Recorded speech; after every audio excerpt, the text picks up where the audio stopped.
We'll hear argument next in Case 23-1270, Riley versus Bondi. Mr. Bradley? Mr. Chief Justice, and may it please the Court, a sensible scheme of judicial review would provide a right to review on a petition properly filed, particularly on matters of life and death where errors left uncorrected are so contrary to the fundamental policies of the United States.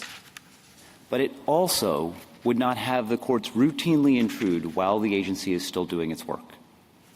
When the agency is deliberating where a non-citizen can be sent, in light of an objection duly raised in the ordinary processes, that work is ongoing. Amicus's proposal would mean that a non-citizen like petitioner is allowed to seek a court's decision on withholding issues that the agency has barely begun to assess. The INA does not suggest that Congress intended that surprising result. Instead, the statute is consistent with common sense. Regarding jurisdiction, Santos-Zachariah already explained that Stone was not a holding on that point. The Court should adhere to what it said there. And certainly 1252b1 does not rank as jurisdictional under the modern rubric. I welcome the Court's questions. Did Petitioner seek a review of the removal order?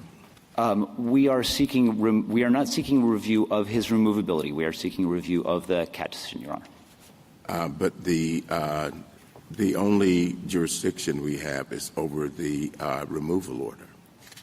I think that's I would question that premise, Your Honor. A4 does also allow. A final order.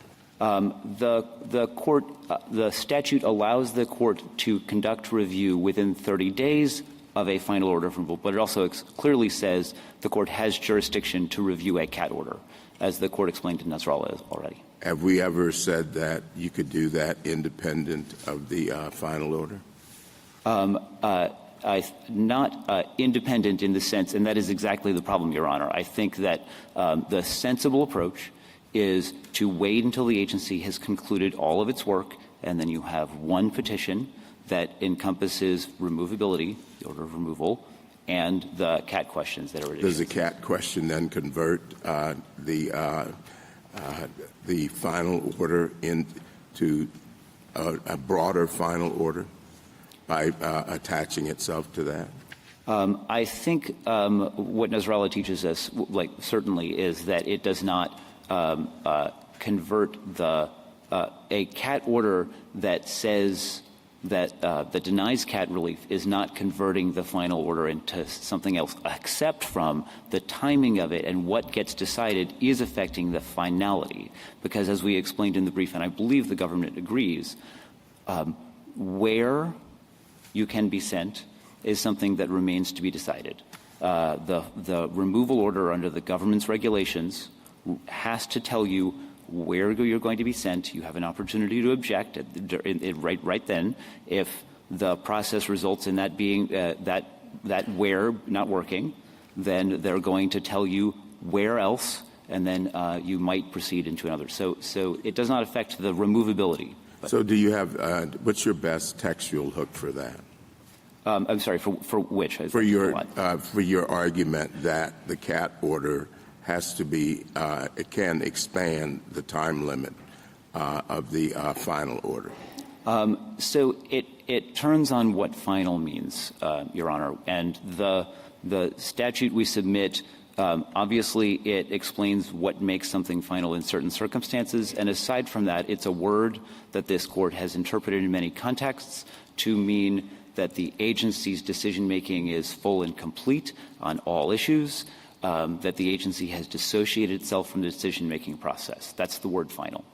For one definition in the statute, at least the courts on amicus's side argue or concede that the one issue that defines finality is when the board concludes its work, correct?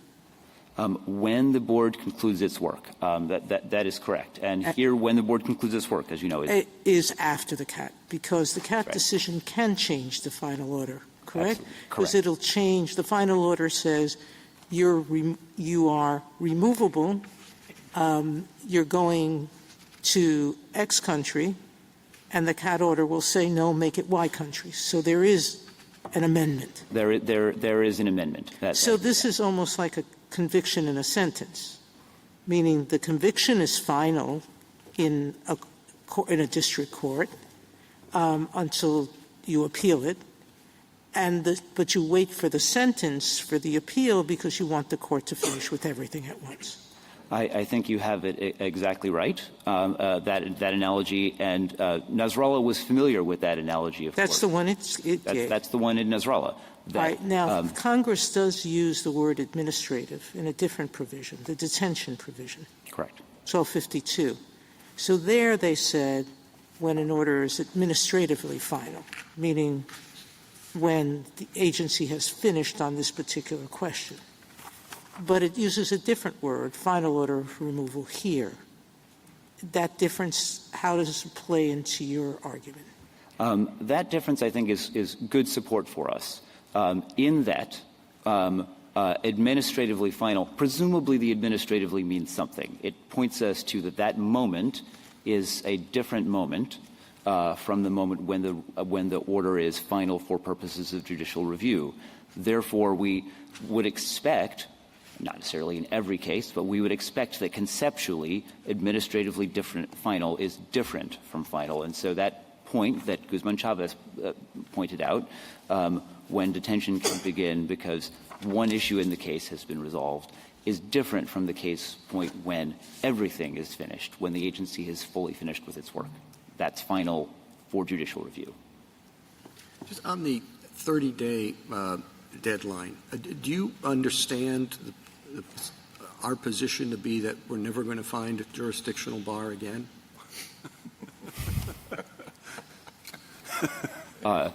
Certainly not. I think that there may well be one out there. I have not canvassed the U.S. Code, but the court has demanded something very clear from Congress to indicate that a time bar is jurisdictional, and there's nothing more here than the others that have not been jurisdictional. Well, I mean, there is the fact that they applied equitable tolling in the prior the Stone case and said equitable tolling was not available, which sounds like something you would say if you're dealing with a jurisdictional provision. It referenced our limitations on certiorari and time to appeal, which everybody agrees are jurisdictional, I guess, until the next case comes up. But at least now everybody agrees that they're jurisdictional. I mean, is it really a magic words case? The statute has to say, and this is jurisdictional? If I so I'm going to take that in two parts, if I could. First thing is about whether this is a magic words case. I think if you look at everything in 1252 and the entire context, there are many, many clues that this particular deadline is not jurisdictional. They said jurisdiction when they meant it, and they did not in B1.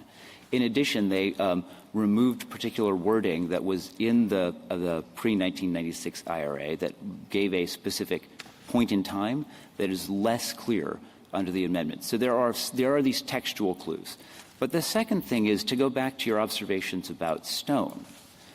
Whether the equitable tolling could be available Stone's an excellent example of something that mentioned that in passing and made no difference to the case. No one had asked for equitable tolling.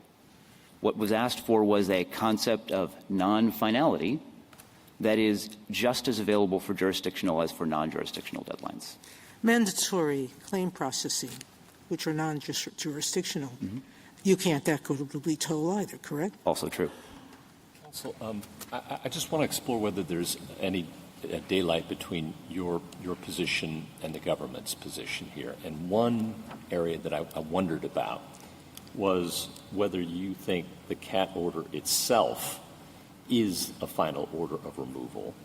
Pages 47, 48 of your brief kind of venture into that territory, whereas the government would say, no, the final order of removal is at 1228 Faro, but it doesn't become final until after the CAT resolution.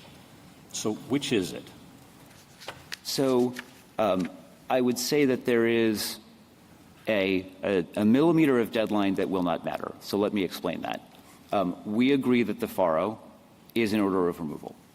We agree with the government that that order of removal became final upon the conclusion of all of the administrative proceedings, when everything related to it was resolved. It seems to us also that the board's order was also an order of removal that was, of course, final at the same time, but you don't need to decide on that. I mean, that worries me with Nasrallah a little bit. If we were to say the CAT order is a final order of removal, that seems to me run headlong into Nasrallah, but the government's theory doesn't. The government's theory does not, I agree with you, and we share that theory as well. We think that the FARO was an order of removal that became final upon the completion of the proceedings. Is there any other daylight between you and the government in this case? Can't think of any. Oh, actually, sorry, one more, which is that also not really before the court, which is that we think that the 30-day deadline we agree that it's non-jurisdictional. We think it's not mandatory either, but that no one is asking the court to decide that particular question. Going back to Justice Thomas's question about textual basis for your position, are you relying at all on the zipper clause, 1252b9? Yes, we certainly are, because that is a sign that what we in the government are asking for is the sensible way to proceed. It is very clear that Congress intends for there to be judicial review of CAT claims. And the zipper clause is telling you that everything should come up in one petition. And how is that to be done? That is to be done by interpreting final to mean when the agency is fully concluded with its process. And you're getting your proposition that there's supposed to be judicial review of CAT claims from 1252A4? Correct. Which, of course, at least we read Nasrallah to have looked at that provision and concluded that Congress did indeed intend judicial review of CAT claims. You've referred to common sense and a sensible way to proceed. Do you think that's a characteristic that can be found in our recent related immigration decisions? I'd rather not comment on that if I could avoid it. But I will say that. Let me ask you. But the red light is on. But common sense is always the goal, I think, Your Honor. Justice Thomas, any further? Justice Well, see, the red light won't save you from this. My other question. Why don't we just say it's a magic words test? Unless Congress says it's jurisdictional, then it's not jurisdictional. These cases are endlessly interesting, and they fill up our docket, but I don't know what statutory provision that doesn't have the magic words will ever be held to be jurisdictional. Can you think of a possibility? Well, we know three, of course, Your Honor. 1291. They have historical. They have a historical pedigree. Exactly. I cannot speculate to how Congress might write a statute that would do that, but I would reiterate this particular one, given the structure of the statute and the way the jurisdictional is used elsewhere in the statute, this deadline is a straightforward one to conclude it's not jurisdictional. This statute, you're up. This statute is as clear as you can be. Yes. Some provisions say there's no jurisdiction. Exactly. This one doesn't. Correct. Exactly. And if Congress needed education, it certainly has enough opinions that just say it's jurisdictional and tell us that no other further relief can be given, correct? Agreed. All right. Ms. Kagan? Justice Gorsuch? Kavanaugh? Justice Barron? Justice Jackson? Thank you, counsel. Mr. McDowell? Thank you, Mr. Chief Justice, and may it please the Court. On the first question presented, the 30-day filing deadline in Section 1252b1 is not jurisdictional. That provision fails this Court's clear statement test, and Stone is not a binding jurisdictional ruling. On the second question, the petition here was timely because it was filed within 30 days of the Board's CAT order. In Section 1252a4, Congress provided for judicial review of CAT claims, and Nasrallah confirms that courts may review CAT orders together with removal orders. It follows that a CAT order becomes final at the same time as a removal order, so that challenges to both orders can be raised together in the same petition for review. Under amicus's position, many CAT claims would be unreviewable, but when Congress wanted to preclude judicial review in the INA, it did so expressly. it is unlikely that Congress would have precluded review of many claims indirectly by way of a generic 30-day filing deadline. I welcome the Court's questions. Can you give us an example of a instance in which a claim B can be considered with appeal B can be considered with appeal A, but appeal B actually expands the time limit for appeal A? I think the best analogy is the one that Justice Sotomayor pointed to, which is that a conviction cannot be appealed until after the sentence, even though the sentence doesn't affect the validity of the conviction or merge into the conviction. Okay, let's try the civil context. Can you think of any other provision?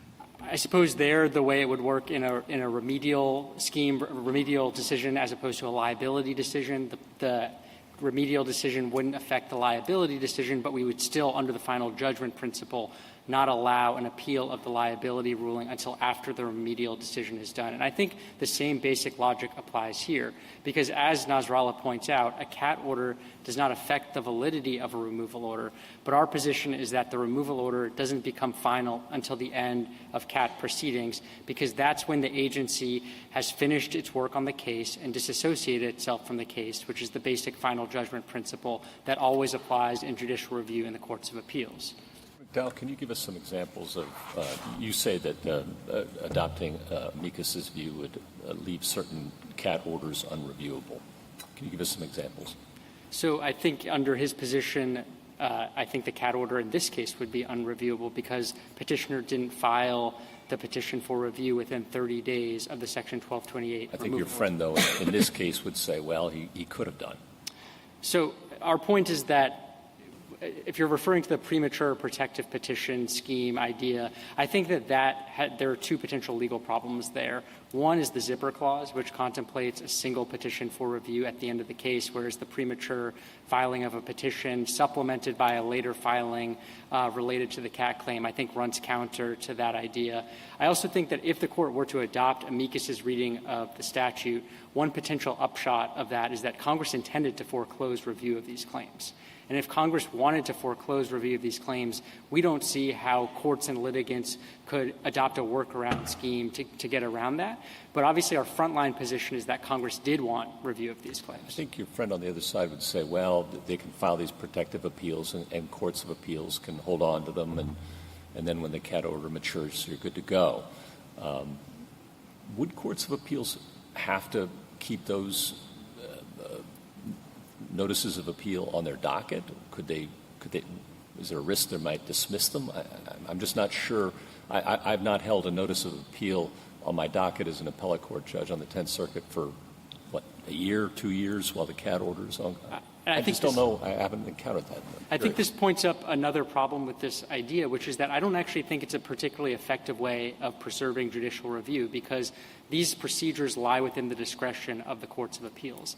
And so some courts of appeals may deny a motion to hold a case in abeyance. So I think we would end up with a patchwork system where some circuits are generally preserving review of these claims, others are not, and there might be even variation within circuits. We also see some other practical problems with the system. One is that it leads to a flood of meritless prophylactic petitions, which really aren't challenging the removal order itself. They're just a placeholder for a later decision that may actually go in the alien's favor. The second problem is that it creates a trap for the unwary because many people in this system are unrepresented and won't know that they have to file this sort of counterintuitive protective petition. And then finally, it does create administrative burdens for the courts and for the government. And what we've seen in practice is that many of these protective petitions end up being abandoned at the end of the day because the person gets withholding relief or because they just don't want to pursue the petition. So it really is just a waste of resources in many cases. Could I speculate and say, you're right, if we accept Amicus's argument, basically CAT orders won't be reviewable because in those places where the courts don't want to stay the appeal of a petition for removal. That would happen for aggravated felons, and some people might say, well, that's a good thing. Congress didn't want them to delay deportation any longer than necessary. So I could see some people saying, don't worry about those guys, okay? But doesn't the board in a fairly significant number of regular asylum cases regular petitions for removal where the person's not an aggravated felon or someone else who's done something other than be here illegally, doesn't the board often split those decisions? It does. It does, Justice Sotomayor. So it affirms the petition for removal, Yes. but it remands That's correct. for the CAT claim. And under Amicai's position, those people who are not aggravated felons, those people then are deprived totally of the zipper clause, correct? That's right. And if I could just make 2 points in response to this idea. The first, as to your initial premise about aggravated felons, I do think that if Congress wanted to preclude judicial review of claims, CAT claims for aggravated felons, it would have said so expressly. That's what it did in Section 1252A2C when it precluded aggravated felons raising factual challenges to removal orders. But as to this mixed decision idea, which we raise on pages 38 to 39 of our opening brief, you have it exactly right. I think the upshot of amicus's reading of the statutory definition would be that there would be no review of the agency's withholding decision on remand. And again, that would be in an ordinary removal case outside of the expedited removal context. Judge Murphy's concurrence in the Sixth Circuit decision that we cite flags this exact issue and says that this is a potential spillover consequence of reading Nasrallah and the statutory definition quite broadly, as amicus is doing here. On the first point, you seem to be suggesting that there's some kind of clear statement rule before Congress would deprive judicial review of CAT claims. I'm just wondering about the origins of that, or if that's what you're saying. I didn't mean to be suggesting a clear statement rule. It's a structural point about the INA. In the INA, throughout the statute, when Congress wanted to preclude review of categories of claims, we see it over and over that it does so with express language. And here, amicus is not pointing to any express language precluding review of CAT claims by aggravated felons. Instead, he's pointing to what is really just a generic 30-day filing deadline as a way of arguing that Congress indirectly or implicitly precluded judicial review of these claims. And I just think that as a structural matter, that's hard to square with the INA, its context and its structure. And haven't we also said in Guerrero-Lasprilla that there's a presumption of judicial review, that, we not foreclose the possibility of judicial review over agency action unless there's clear and convincing evidence that Congress intended that result? That's right, Justice Jackson. We don't think you actually need to get to the presumption in this case because we think the statutory structure and the context are sufficiently clear to show that Congress wanted review of these claims, particularly Section 1252A4, which is what I referenced in my introduction. But we don't deny that if the statute were truly ambiguous, that the presumption would apply here. We just don't think you need to get to that here. And just to get back to the Section 1252A4 point, Justice Thomas, that is express textual evidence that Congress wanted there to be judicial review of CAT claims. And I think it stands to reason, and then we also have Nasrallah, which says that CAT orders are reviewable together with removal orders. And so I think it really does stand to reason that a CAT order must become final at the same time as a removal order so that a person can consolidate challenges to both orders into the same petition for review, which is what the zipper clause contemplates. Another way of seeing the same point is that it's unlikely that Congress would have given express textual evidence that CAT claims are reviewable, but at the same time written a deadline so short as to render many of those claims unreviewable.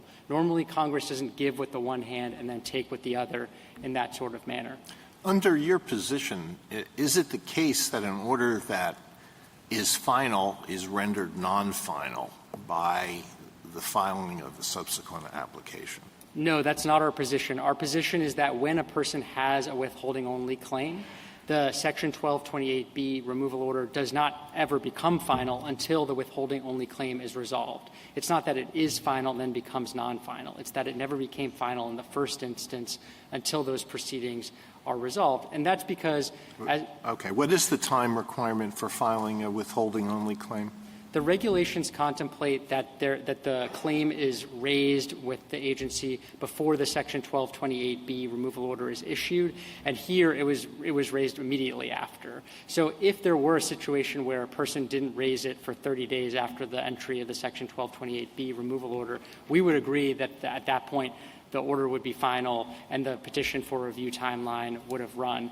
But here, and as is usually the case under the regulations, these claims are brought contemporaneously with the entry of the Section 1228 removal order. The problem is that the resolution of those claims takes much longer because these are often very fact-intensive claims, as opposed to a Section 1228B removal order, which has very little process because it's meant to be expedited. And how long, do you know by any chance how long on average it takes to resolve CAT claims? We don't have exact numbers, but my sense is it usually takes several months if it's a serious claim. If it's a meritless claim, these can be resolved fairly quickly because the asylum officer will say that there's no negative or there's no reasonable fear. Then the immigration judge will sustain that. And both of those officers have to make those decisions within a 10-day span. So they can sometimes be resolved relatively quickly. But here, when it's a serious claim, here the IJ actually found that he was entitled to CAT relief, and then that was reversed by the BIA. When it's a serious claim like that, it can sometimes take several months to even over a year. The dissent in Guzman-Chavez pointed to some instances where they took multiple years, I believe. So as between the two, in light of that, as between these two options, which one is preferable and why? The first would be the requirement that a prophylactic petition for review be filed, and the second would be your position that there's no need to do anything until after the CAT claim is resolved. Do you think that there's a risk that your position would lead to greater delay? I don't think it would lead to greater delay because people are going to have incentives to bring these withholding-only claims no matter what, because they can always bring the claim before the agency, and the removal order will be stayed pending the agency's resolution of the claim. So these claims are going to be brought either way if there's a plausible reason to bring them. The only additional delay under our interpretation versus amicus's, and I'm setting aside the protective petition scheme, which I've already discussed, but the delay here would be the time needed for the Court of Appeals to review the withholding-only determination. And I also want to just point out, in terms of the any public safety concerns about giving this additional time or additional process to aggravated felons, it's important to bear in mind that they can be detained throughout the entirety of the agency proceedings as well as subsequent judicial review proceedings, and this Court affirmed that power in Guzman-Chavez. So just as a matter of government practice, when you have the order of removal but the CAT proceedings have not yet been concluded, what does the government feel itself free to do with the alien? So the removal order would be stayed as to the designated country of removal. So we would not be able to remove the person to that country. There is this issue of third country removal. And in that circumstance, I want to first point out that under Title VIII, DHS does not pursue third country removal while the withholding-only proceedings are ongoing. But if it were to, the way it would work is this. So let me make sure I understand that. You think you have the legal right. That's right. To send the non-citizen to some other country where he doesn't have a CAT claim, but in fact the U.S. government does not exercise that right. Under Title VIII, we do not do that as a matter of practice. We do think we have the legal authority to do that with the following caveat. We would have to give the person notice of the third country and give them the opportunity to raise a reasonable fear of torture or persecution in that third country. If they raise that reasonable fear, the withholding-only proceedings would simply continue. They would just focus on the new country rather than the original one. But you don't have the legal power to remove the person to the country for which there is a pending CAT claim. That's exactly right. The regulations prohibit that. And that's another reason why we think that confirms that the removal order doesn't actually become final until the end of withholding-only proceedings. The withholding-only proceedings affect the implementation of the removal order for that very reason. If a person is granted CAT protection, that means that the person cannot be removed to the designated country of removal. Thank you, counsel. Justice Thomas, anything further? Would the party have to request consolidation with the removal order proceedings? Under our position, under our frontline position, no, because the removal order does not become final until the end of the CAT proceedings. Only after the CAT proceedings conclude would the person be able to file the petition for review. It would be exactly the way it works in ordinary litigation, where the appeal is filed after the entirety of the district court proceedings have come to a conclusion. That's what we're proposing here. So how would that work in this case? You have a removal order that's being appealed, right? A final order. So in this case, the petitioner brought his petition for review after the CAT order was issued. Yeah. And we are saying that that was okay because the order of removal did not become final until the end of the CAT proceedings. So his petition here was timely because it was within 30 days of the CAT order. And the CAT order was what rendered the removal order final. Justice Alito? In this case, if we were to hold that the 30-day deadline is not jurisdictional, waivable, and if we disagree with you and accept amicus's second position, that a final order of removal is final when it's issued, regardless of the CAT, will the government honor their commitment to waive the deadline for Mr. Riley? Yes, we would. Justice Gorsuch? Justice Jackson? Thank you, counsel. Mr. Hammer? Mr. Chief Justice, and may it please the Court. Congress has barred courts from reviewing claims under the Convention Against Torture except on a petition for review of a final order of removal. Under Section 1252b1, such a petition must be filed not later than 30 days after the date of the final order of removal. The Fourth Circuit correctly held that Mr. Riley's failure to comply with that deadline meant it was jurisdictionally barred from reviewing his petition. The Fourth Circuit rightly recognized that the filing deadline is jurisdictional. This Court already held as much in Stone, which is a jurisdictional precedent in both reasoning and result. And Santos-Zachariah, which was focused on the INA's separate exhaustion provision, didn't disturb the deadline's jurisdictional status. The Fourth Circuit also correctly held that Mr. Riley's petition was untimely. The only order of removal in this case is the final administrative removal order. Section 1228b, the INA's statutory definition of a final order of removal, and Section 1231 all confirm that a final administrative removal order is, as its name indicates, final when issued. And as this Court explained in Guzman-Chavez, the finality of the order of removal does not depend in any way on the outcome of the withholding-only proceedings. Because Mr. Riley failed to file his petition for review within 30 days of his final order of removal, the Fourth Circuit correctly dismissed it as untimely. I welcome the Court's questions. How do you respond to the arguments that have been made this morning that that this expands the time for the removal order? I think that the statutory deadline requires filing the petition for review within 30 days of the final order of removal, and I think statutory text and context make clear that a final administrative removal order is final when it is issued. So what do you make of the argument that, I asked the other side whether or not, what textual basis they had for this? And, of course, I don't think there's much, but would you address that? Your Honor, the only textual basis that this Court has recognized for judicial review of a CAT claim comes from filing a petition for review of a final order of removal in compliance with the requirements of 1252. Nasrallah explained that that allows the Court to review a CAT claim alongside a final order of removal, but if an alien does not file a petition for review within 30 days of the final order of removal, the Court is not able to review the CAT claim.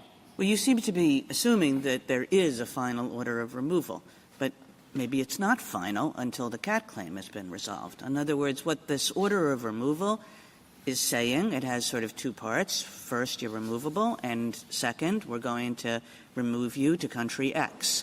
And that second part, which is within, you're removable to country X, that's provisional. It's only country X if you fail on your CAT claim. So there's sort of like nothing final about a significant aspect of this order. So I disagree, Your Honor. Nasrallah made clear that CAT relief does not affect the validity of the order of removal and does not disturb the final order of removal. And Guzman-Chavez repeated all of that, making clear that withholding only does not affect the finality of an order of removal. And with respect to what the final order of removal here actually says, I would direct the Court to page 8 of the Joint Appendix, which says that Mr. Riley was ordered removed to Jamaica or any alternate country prescribed by Section 1231. So there wasn't any need, there wouldn't be any need for amendment. The alternate countries are already there, provided by the final administrative removal order, Your Honor. I don't understand your distinguishing Santos-Zakaria. It seems to me that if Stone's jurisdictional language was binding in the way that you claim, that it would have governed the outcome in that case as well, because both of them are in the same provision related to judicial review. So can you just help me to parse them in the way that you have done? Yes, Your Honor. I think Stone is a jurisdictional holding as to the filing deadline that it actually considered. I take Santos-Zakaria to be responding to the government's argument in that case that the entirety of the INA's judicial review provision, everything in Section 1252, was jurisdictional, and Santos-Zakaria's comments were in reflection to that. But it was not – I don't take any of the comments in Santos-Zakaria to be saying that Stone was not jurisdictional in any respect, even with regard to the filing deadline that it did consider. If Santos-Zakaria had been saying that, it would not have needed to go on in that paragraph to point out that Stone did not address the exhaustion provision that was at issue in Santos-Zakaria. Well, true. It's true that Santos-Zakaria came up in a particular context, but it was responding to the assertion that Stone established the jurisdictional nature of this. And I thought Santos-Zakaria pointed out that Stone was a drive-by jurisdictional holding. It was pre-Arbar. It really didn't do the work that was necessary to establish a binding holding related to the jurisdictional provision. So, Your Honor, I don't understand either of the comments in Santos-Zakaria to be saying Stone was not jurisdictional with respect to the filing deadline. You have the did not attend to comment in Santos-Zakaria. I understand that to be a reference to not applying Arbar's clear statement rule. You have the was not central comment, and I think that is a reflection of the government's argument in Santos-Zakaria about the entirety of the— All right, we'll play out the counterfactual. If you're right that Santos-Zakaria was not talking about the jurisdictional nature of the provision that Stone was looking at, where does that leave Santos-Zakaria? Well, Your Honor, I think it could be a reflection on the entirety of the government's argument in that case, that the entirety of the INA's judicial review provision, far beyond the filing deadline, was not jurisdictional. But even if I'm wrong about those comments, and those comments were meant to say that Stone was not jurisdictional in any respect, even with regard to the filing deadline that it did consider, I don't think that was necessary to the result in Santos-Zakaria. Santos-Zakaria was focused only on the separate exhaustion provision that was not at issue in Stone. And I think I would take the lesson from this Court's decision in Thrive to be that when the issue is what this Court held in a prior decision, this Court should look to that prior decision and not a subsequent opinion interpreting it. Mr. Hammer, can you think of another situation in which judicial review is precluded just by virtue of the way the fast track or the two-track system works? In other words, we're not looking at a situation, I mean, putting aside the zipper clause, but we're not looking at a situation where Congress has said expressly that in this situation where you have a fast-track removal, judicial review is precluded. It's simply by operation of the fact that the removal order is going to have to be executed before the withholding claim gets all the way through. Is there another situation like that? So two responses, Your Honor. First, I don't think judicial review of orders concluding withholding-only proceedings is precluded by the Fourth Circuit's reading. The parties have identified various ways by which aliens could obtain review of those orders. Well, let's assume the government's kind of disclaimed that now. So let's, if those aren't, let's in this hypothetical, just assume those are off the table. Yes, Your Honor. If those are off the table, if those are not valid, then I think this is a unique form of judicial review. I'm not aware of another one that is like this. It allows CAT claims to be reviewed, but only if you file a petition for review of a final order of removal. So I'm not aware of an analogy to it, but I don't think it would be surprising if Congress meant to restrict judicial review that it would do it for these particular classes of aliens who have been convicted of aggravated felonies and illegal reentrance. That would not be a surprising class given Congress's interest in expediting the removal of those aliens. Is that consistent with the presumption of judicial review? So again, frontline position is that I think there are means available to get judicial review. Setting that aside, I don't think the presumption, I don't think the Court needs to resort to the presumption given the plain meaning of the filing deadline. Would you say then that your argument maybe not hinges, but is helped significantly by the available of these alternate routes? I think it has helped, but I don't think the presumption needs to be raised at all because I don't think the text is ambiguous with respect to what the meaning of a final order of removal is, Your Honor. But if your frontline position is that there is judicial review, even with respect to these people who are in expedited proceedings, if that's your frontline position, isn't it a quite odd way to write a statute to say yes, you get judicial review, but we're going to set up a 30-day deadline, which effectively precludes you from ever getting that judicial review. Well, I think it wouldn't preclude you from getting the judicial review if these alternative means are available. It would just require you to file the protective petition and hold it in abeyance, which the government represents has been done in the Fourth Circuit since this decision. And I think this Court has been clear that administrative burden or complexity is not a reason to depart from the plain meaning of the statute.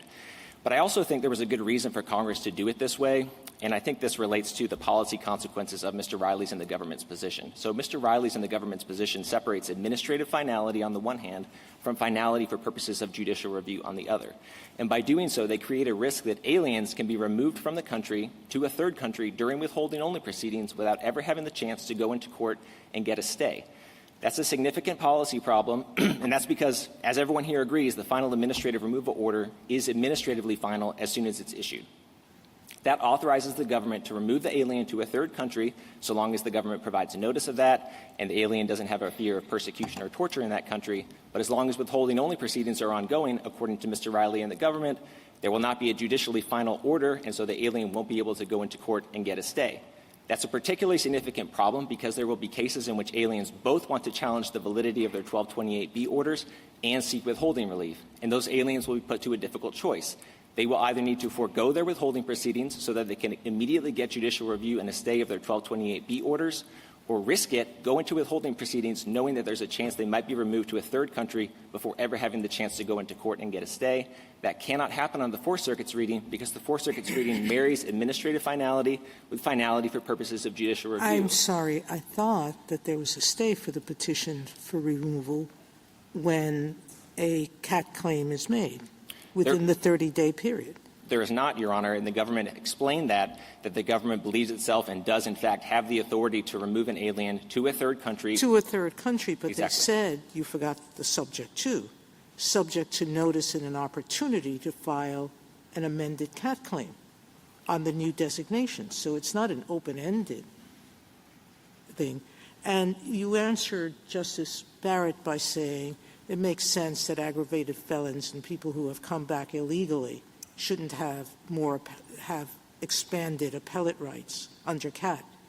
But the government has conceded that people who haven't had either of those two situations, who have appealed to the board and are subject to the zipper clause in terms of the 30-day period, the board not infrequently affirms the petition for removal and remands the CAT claim. You're saying those people can't appeal either.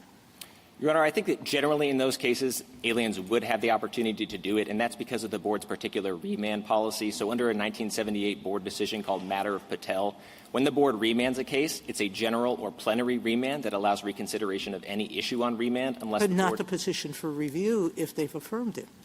It would allow for reconsideration of the removability decision by the IJ unless the board expressly limits the remand to that withholding issue. So to take your hypothetical, if the board did expressly limit its remand to the withholding issue, then yes, it's possible that scenario would arise. Well, that's how I saw it when I was on the circuit court, which is the boards would affirm the petition for review, the final orders of removal, and remand just on the CAT claims. They did it routinely. So yes, Your Honor, the board has the option to expressly limit its remand to the withholding issue. I would just note that in these situations, aliens will also often be seeking asylum in addition to the withholding claim. And because asylum does go to the validity of the removal order, it would forestall the finality of the removal order while the asylum claim was being considered. Can I go back to Justice Barrett's question about the presumption? I guess I don't understand why the text of the statute is not ambiguous concerning the meaning of final order in the expedited removal context. When you look at the definition, both prongs of it are pegged to a determination by the Board of Immigration Appeals, which doesn't happen in the expedited removal context. So why couldn't that be a basis for determining that this was sufficiently ambiguous that the presumption kicks in? So 2 points, Your Honor. First, we don't think the presumption comes up so long as these alternative means of getting judicial review are available, like the protective petitions. But I'm sorry, I thought the standard was whether the statute was ambiguous, not whether there's some other way we could figure this out. Well, judicial review would be available if those alternative if you can file a protective petition, then judicial review would be available, so the presumption wouldn't help resolve anything. you get it either way. Presumption. I think Justice Jackson's point is the presumption of reviewability helps us interpret statutes. And if the statute's ambiguous, then it kicks in, and it has nothing to do with facts on the ground, and you can skin the cat some other way. You want to respond to that? Yes, Your Honor. This Court has said that when this is Thunder Basin footnote 8, because Court of Appeals review is available, this case does not implicate the strong presumption that Congress did not mean to prohibit all forms of judicial review. Yeah, but if it's a statute, I mean, what do you say, though? I mean, it seems to me 1101A47, when it defines final order, really is pegged to the board's decision one way or the other. And here we have none. So, Your Honor, I acknowledge that Congress could have spoken more directly to this situation. Well, it could have spoken to this situation at all, right? Well, I think it could have spoken more directly. I'll acknowledge that, Your Honor. But I think it's clear in light of Section 1228B, which does speak directly to this situation in two critical places. So Section 1228B4F calls an order entered under that subsection a final order of removal, using exactly the same language that Section 1252 does itself. And that's only confirmed by Section 1228B3, which imposes a stay or a bar on the removal of the alien for 14 days from the date of issuance of that order in order that the alien has the opportunity to apply for judicial review, confirming that that order is final when it is issued. If we didn't have Stone, just to shift gears a little bit, would you read 1252B1 as jurisdictional? Your Honor, I acknowledge that the filing deadline likely would not satisfy the clear statement test apart from Stone. Just to mention that the definition a little bit more, Your Honor, I think the best way to understand this, that is a statute-wide definition. It applies by its terms to the entirety of the INA, so it covers Section 1228B. And I think the best way to read it is to reconcile it with 1228B, particularly in light of the history of the two provisions. The predecessor to Section 1228B that originally dispensed with the need for a hearing before an immigration judge was adopted in 1994. DOJ adopted regulations implemented in 1995 that did away with the need for any board review. So by the time Congress came in AEDPA in 1996 to add this definition, it already had this part of the statute. It already knew the statute called this a final order of deportation, and yet it adopted this definition. I think the best way to read it together with that is to reconcile it to say that the period for board review expires immediately when no board review is allowed. But if you disagree with me on that, I think Section 1228B itself answers this question, and it's strongly supported by Section 1231 and what this Court said about administrative finality in Guzman-Chavez. As the government acknowledges in its reply. What do you say about the possibility that some courts of appeals won't allow these protective appeals to sit on their books for years on end? Your Honor, I think this Court could provide guidance about the situations in which those motions for abeyance should be granted. The Court has done something similar in the habeas context in Rines v. Weber, where it authorized a stay in abeyance procedure for district courts so that habeas petitioners could go into district courts and go into state court to exhaust their claims before coming back. This Court could authorize something like that. I don't think that's necessary here, Your Honor, because I think the meaning of the filing deadline is plain, but the Court could provide guidance in that way. Counsel, you say that Stone's rejection of tolling indicates that it's a true jurisdictional holding. But tolling can be unavailable in equitable proceedings as well, can't it, when the deadlines are equitable? Yes, Your Honor. It is true that some claim processing rules also foreclose tolling, but they don't do it in the way that Stone did. So this Court in Irwin held that non-jurisdictional statutory deadlines are presumptively amenable to equitable tolling. We see nothing like a rebuttal in Stone of that presumption of equitable tolling. Instead, we see the automatic and reflexive connection of the Court's holding that the deadline is jurisdictional to the consequence that it doesn't allow for equitable tolling. That's the exact opposite of what happened in Beggarly, the case that this Court analyzed in Wilkins and said didn't count as a definitive jurisdictional precedent. It had an extensive analysis of equitable tolling, and the Court said if it was a true jurisdictional deadline, it wouldn't have needed that extensive analysis, and that's exactly what we have in Stone, a direct and immediate connection between the conclusion that the deadline is jurisdictional and the consequence that it doesn't allow for equitable tolling. Well, you also argue that the citation of the cert deadline and the appeal deadline is very, very significant here. But those seem to be quite different in the sense that you're dealing with vertical deadlines of quite some significance. And I wonder whether that is a particularly compelling analogy. Your Honor, I think it was the analogy that the court found compelling in Stone. It was the analogy that supported the court's ultimate conclusion that the deadline was jurisdictional and engaged in this extensive analysis, comparing the deadline to file a notice of appeal from a final order of deportation to the time to notice of an appeal from a district court judgment, which, as you point out, this court has recognized as jurisdictional both before and after Arbaugh. The court also compared the effect of the motion for reconsideration to the effect of a Rule 60B motion, which doesn't strip the Court of Appeals of jurisdiction. And I think that the force of that analogy is that it shows the court understood the filing deadline as a window of time in which the Court of Appeals could assert jurisdiction regardless of any motion for reconsideration, and after which it could not assert jurisdiction, just like in the notice of appeal context. I think all of that analysis supported what happens on page 405 of Stone and shows that the court truly meant what it said when it said that the deadline was jurisdictional.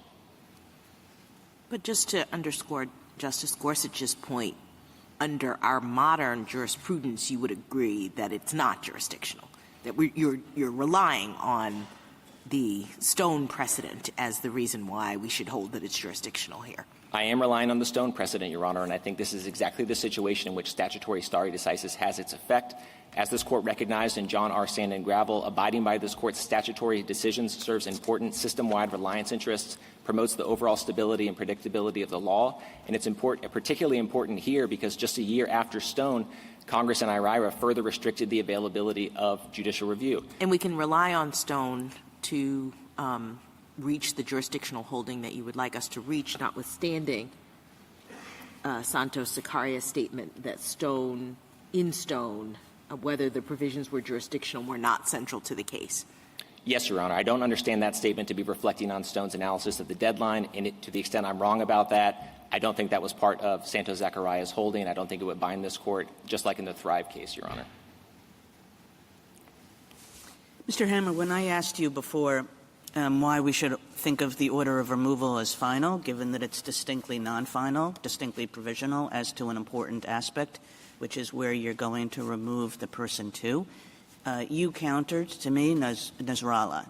Is there anything else that you would say about that question, or is this like you think, look, that's what Nasrallah forces you to do, is to think of that order as final, even though it's not final, as to where the person can be removed to? Is there anything else other than Nasrallah? Yes, Your Honor. I think it's a strong point that this order allows the removal, even while withholding-only proceedings are ongoing, of the alien to a third country. The order does not have to be amended. Well, it does. So it is. It has settled the question of whether you can remove the alien to, any other country, but it has not settled the question as to whether you can remove this person to Jamaica here. So that continues to be an up-for-grabs question. And as I understand the government's argument, it's like as long as that's an up-for-grabs question, the order is not final. Now, you come back and you say Nasrallah, so I take the point. We have to now go read Nasrallah and see what it said and what it didn't say. But I'm not hearing anything else from you. Your Honor, no. I think the statutory text itself, so we talked about 1228B and the clear indications that that order is final when issued. 1231 also confirms I'm sorry. that. What in that tells you it's final as issued? It's called the final order of removal. Well, the question is, what is a final order of removal? Okay, so Section 1228B3 indicates that you can seek judicial review within 14 days of the issuance of the order, which would not be possible if withholding-only proceedings suspended the finality of that order. So I think that's a strong indication that it's final. But I would also point to Section 1231 and what this Court said about administrative finality in Guzman-Chavez, because many of these arguments were also raised in Guzman-Chavez, that indeterminacy as to the where question suspended the finality of the removal order. And the Court rejected that for purposes of administrative finality in Guzman-Chavez. I think there's a strong presumption that also governs finality in Section 1252, and we can see evidence of that in the statutory text in Section 1252B8A, which cross-references Section 1231 and uses the words a final order of removal to indicate the beginning of the removal period under Section 1231. So Congress is using these two terms interchangeably, and for the reasons we discussed, it makes sense for them to do so because administrative finality is the point at which the alien is then put at risk of being removed to a third country. It doesn't make sense to have judicial finality for purposes of judicial review be suspended for some period of time while the alien is at risk of being removed to a third country. Thank you. Justice Alito? Anything further? Justice Gorsuch? Justice Kavanaugh? All right. Thank you, counsel. Mr. Bradley, rebuttal? Thank you. A couple of observations, really three things I'd like to say. One is on the question whether somebody can be removed to a third country while the withholding proceedings are in process. I'd like to point the Court to the regulation at our Appendix 29A in the petition that says such alien shall not be excluded, deported, or removed before a decision is rendered on his or her asylum application. And that term is defined in the regulation to include the withholding claims. So it is, as the government and we have said, that while they have the statutory authority to remove you to somewhere else, the actual administrative process is that by their own regulations they cannot unless they they designate another country. This is actually 20A in the appendix, that they must designate the country of removal and then give you another chance if it's a third country you might raise an objection as to that one. By contrast, in the judicial process, of course, there is no automatic stay. This was a change in IRIRA. We have a stay in this case, but that is within the discretion of the circuit courts. I'd like to come back to 1228B3. This is the provision that says that there is a pause for 14 days. That has a great deal of force in a case where there is no withholding claim. But there's nothing about that provision that shows it was intended to cover every case. It is a limited protection of limited benefit for certain circumstances, not all of them. Third, I'd like to come back to this question of the protective petitions. It is more than simply that the courts would have to hold them in abeyance. The government is right about the volume, that you will have to petition in every case because you won't even know yet what the BIA's decision, what the IJ's or BIA's decision will be and whether there will be grounds to challenge it. In addition, you'll have to be filing a petition in response to which the government is supposed to file the administrative record for a case that is still ongoing and you're still building the administrative record. So the headaches for doing this nationwide are contrary to any other judicial review scheme that I can think of. Thank you, counsel. Mr. Hammer, this court appointed you to brief and argue this case as an amicus curiae in support of the judgment below. You have ably discharged that responsibility, for which we are grateful. The case is submitted.